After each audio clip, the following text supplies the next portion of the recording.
host of celebrities have been calling for his release, including Kanye West and Kim Kardashian, who have been lobbying the White House. And now President Trump is using the weight of his office to get A$AP Rocky out of jail. I personally don't know A$AP Rocky, but I can tell you that he has tremendous support from the African-American community in this country. And when I say African-American, I think I can really say from everybody in this country, because we're all one.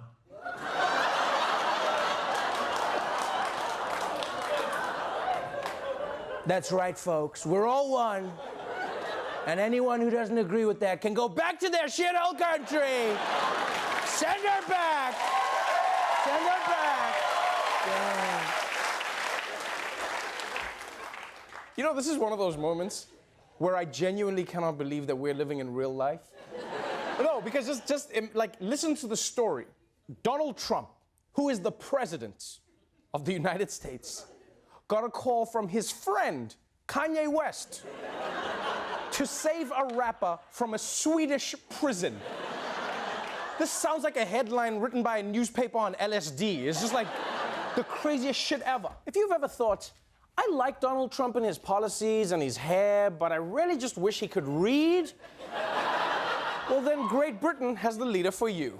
Breaking news out of London this morning. There's a new prime minister for Britain. Boris Johnson will take over from Theresa May. Johnson is a divisive figure, seen by many as Britain's Donald Trump.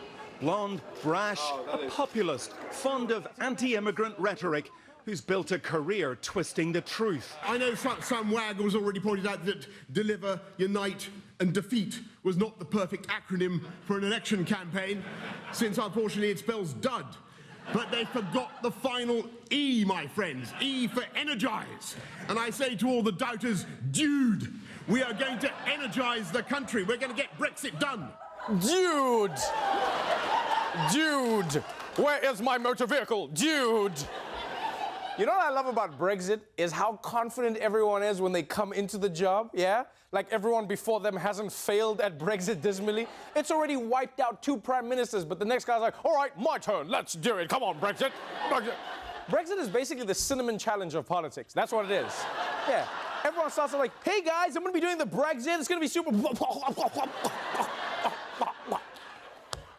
If you've ever gotten food delivered to your house using an app, you've probably tipped the person for not spitting in your food.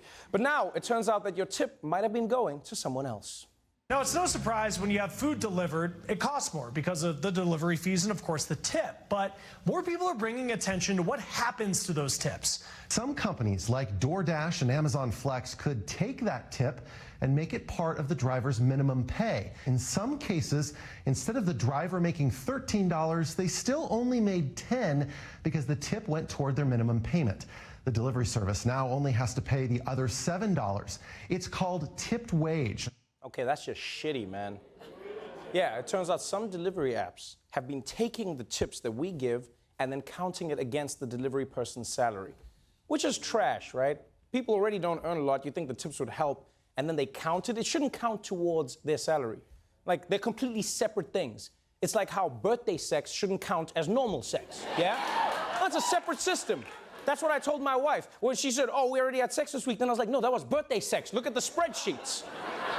I'm joking, I don't have a wife because she left me because I kept a spreadsheet of our sex. We all hate going through the security line at TSA, but one toddler found an interesting way around it. This 2-year-old climbs onto the baggage belt and disappears in an instant.